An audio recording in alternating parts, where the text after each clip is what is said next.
안녕하세요. 공간 디자이너 에이든입니다. 요즘 상담을 하면은 거의 비슷한 질문을 받습니다.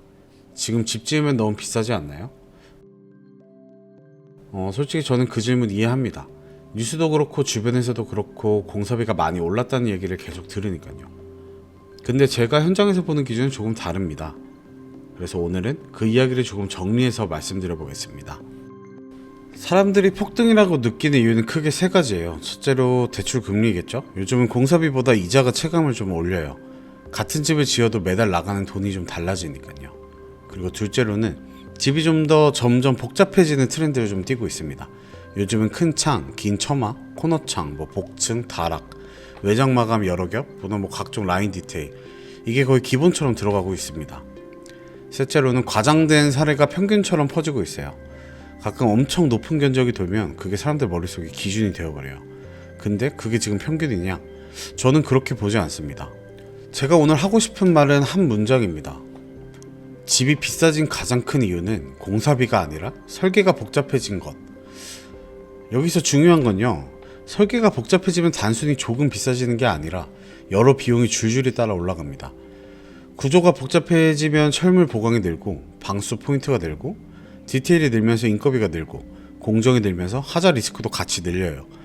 그러니까 사람들은 공사비가 미쳤다라고 말을 하지만 실제로는 복잡한 설계를 기본값으로 생각하는 순간 총액이 튀는 경우가 많습니다. 그래서 저는 반대로 갑니다. 보여주기식 요소는 줄이고 형태는 단순하게, 구조는 정리해서 시공이 예측 가능하게. 이게 왜 중요하냐면 예측 가능한 집은 예산도 예측이 가능해지거든요. 제가 말하는 단순화는 대충 짓자가 아니고요. 예를 들면 이런 겁니다. 창을 무작정 크게 키우기보다는 필요한 방향에만 크게 잡고, 외장재를 여러 겹 섞기보다는 한두 가지로 정리합니다. 꺾이고 튀어나온 메스보다는 직관적인 형태로 가고, 다락 복층을 넣을 때에도 그게 진짜 필요한가를 먼저 봅니다. 그리고 그 대신에 단열, 기밀, 방수, 구조, 집의 성능을 좌우하는 곳에 돈을 씁니다. 이렇게 하면 비싸짐을 과장해서 느낄 일이 줄어들게 됩니다.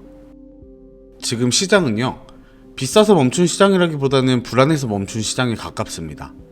그렇다고 해서 인건비나 자재비가 안 오른 건 절대 아닙니다. 실제로 최근 몇 년 사이 기준금리는 0%대에서 3%대까지 올라갔고, 철근과 레미콘 같은 주요 자재 단가도 20에서 30% 이상 상승한 구간이 있었습니다. 현장 인건비 역시 체감상 두 자릿수 비율로 오른 게 사실입니다. 그러니까 오르긴 올랐습니다. 그리고 적게 오른 것도 아닙니다. 다만 그 상승분을 폭등이라는 한 단어로 단순화해버리면 구조적인 원인을 놓치게 됩니다. 공포는 항상 빨리 퍼집니다. 하지만 숫자와 구조는 그렇게 단순하지가 않습니다. 집의 총액은 자재 단가 하나로 결정되지 않고 설계의 방향과 구조의 복잡도에 따라서 훨씬 크게 달라집니다. 그래서 저는 공사비를 공포로 보지 않습니다. 설계의 결과로 봅니다. 지금 중요한 건 더 넣을지를 고민하는 게 아니라 무엇을 뺄지를 정리하는 일입니다.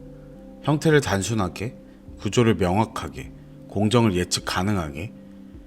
불안은 빠르게 퍼지지만 설계는 차분하게 결정해야 됩니다. 이번 영상은 제 생각을 정리해보는 첫 번째 기록이었습니다.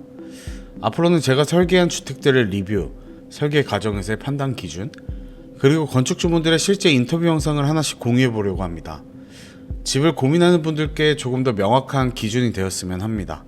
건축가 에이든이었습니다.